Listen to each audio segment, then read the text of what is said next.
everyone, and welcome back to G-Star's Vault, the safe place for paranormal evidence, with me, G-Star. This is an episode of Story Time. You have made the journey deep underground to visit us here in the vault.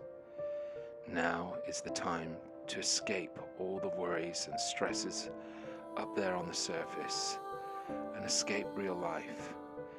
So go and grab yourself a drink, get yourself comfortable, and get ready to relax to this paranormal story. Today's story is quite controversial and splits the UFO community in half. One side will believe that the central character in this story is one of the worst hoaxers in the UFO phenomenon. And others, on the other side, believe that he is one of the most interesting characters to have had genuine, mysterious UFO encounters. Only you can decide the truth after you've heard his story. This is the story of George Adamski and his alien encounters. Our story starts in Dunkirk in Chautauqua County, New York, which was originally settled by Europeans in the early 1800s. The New York and the Erie Railroad Company first entered the area in the 1850s. It was incorporated as a city in the 1880 and named after the French port city of Dunkerque. Of all the Europeans to settle in this pleasant corner of the state, young George Adamski must have been one of the oddest. He was born in Poland on the 17th of April 1891. When he was 2 years old, the family decided to emigrate to the United States. As George grew up in the bustling metropolis, he became deeply interested in nature. He was, by all accounts, a sensitive child. Although not Christians in the traditional sense, his parents were devoutly religious.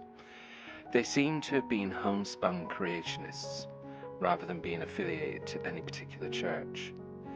This family's devotion to God's creation would become an influence in George's later life. He had a wide, cosmic view of the universe. To him, the sky above was a vista of infinite wonder.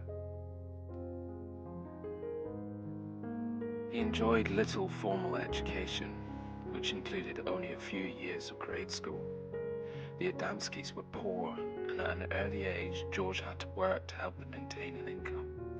But they were Americans now, and proud of it. When he had reached the age of 22, in 1913, he joined the US Army, 13th Cavalry, and served against Pancho Villa in the Mexican border. At the height of the First World War, on Christmas Day 1917, he married his sweetheart, Mary Shimbersky, and when the war ended, was honorably discharged from the army in 1919.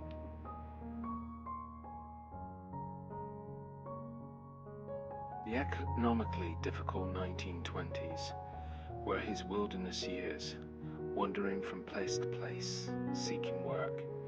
But during this time, with his parents' faith as a basis, he read much and developed his own theories about the cosmos and universal brotherhood. He would often impart his ideas on others, even though he sometimes felt self-conscious about his own lack of formal education. As the 1930s dawned, he was a long way from New York and decided to settle in the balmier climate of California at Laguna Beach. Here, his broad interest in the cosmos took a new intensity, to the point where he soon became known to a growing number of people who showed a keen interest in his ideas. He would speak to them about brotherhood and the mysteries of the universe, and before long he gathered a group of faithful followers, enough to give his group a name. He called it the Royal Order of Tibet. California was an ideal place for the development of cults, and it had many. The Royal Order of the Tibet was based on Adamski's notion that the Buddhist monks of the distant land had access to all the secrets of the universe, hidden in their monasteries. Soon hundreds of people were avid followers, keen to hear his ever-developing views on philosophy. This led to his first book being published in 1936, Wisdom of Masters of the Far East. Soon, radio stations such as KMPC in Los Angeles and KFOX in Long Beach were keen to have his lectures on air. Then one day, an appreciative student gave him a gift, a 6-inch, 15 by 2 centimeter reflecting telescope. Now he began studying the heavens more closely. Soon, some technically minded friends provided him with various attachments they had made that enabled him to use his telescope to take photographs. By the end of the 1930s, he had begun developing some inexplicable shots of strange, airborne objects. He submitted some to observatories to see if astronomers might be able to explain what he had seen. They told him that the photographs lacked detail and distance, so they remained a puzzle. In 1940, he moved with some of his followers from Laguna Beach to a settlement called Valley Center, just off the highway to Palomar Mountain, famed for its observatory. In 1944, the Valley Center was sold, and to get closer to the firmament, Adamski moved his courtier further up the mountain, where he opened a small cafe. There he managed to build his own small observatory and installed a new 15-inch, 38.1 centimeter telescope. It was a perfect location, above the weather, where he could devote much of his time to scanning the cosmos.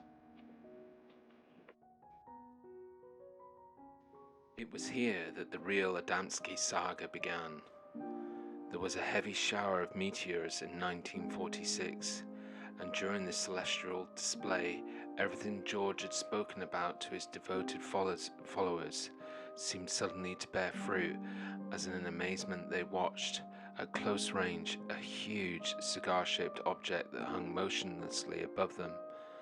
Was this the harbinger of cosmic brotherhood? In 1947, the year of Roswell, Kenneth Arnold, on Murray Island, George Adamski had his own experience as an observer of a new phenomenon. Together with his wife and a few friends, he watched a breathtaking formation of strange objects move across the sky from east to west. It was time for another book. In 1949, the Leonard Freefield Company in Los Angeles published his work of fiction, Pioneers of Space. It featured large, cigar-shaped craft piloted by humanoid aliens. In his fantastic story, George accompanies these angelic beings who invite him to travel through the solar system to Venus and to Mars. They have a large base, a kind of alien service station on the moon. Contrary to what we know now, Adamski's Venus was no infernal sulphurous nightmare planet, but a globe rich with vegetation. He dines and wines with the kind and affable Venusians and the Martians and basks in their advanced wisdom. However, fiction for George was too much like dreaming. The scenarios in Pioneers of Space needed to be part of reality, and his next foray into publishing would be his attempt to make them so. 4 years later, in 1953, the British Book Centre in New York published Flying Saucers Have Landed. He had decided to write of his experiences following an amazing event that took place on Thursday, the 20th of November, 1952.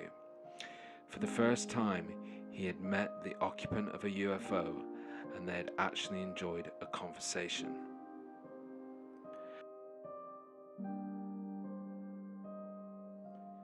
Join me, G-Star, next time here in the vault, where we return to the story of George Adamski and his alien encounters, and we come back for part 2. Hope you've enjoyed the story so far, and I hope you're feeling relaxed and calmed. See you next time on The Vault. Stay safe and look after each other. Good night.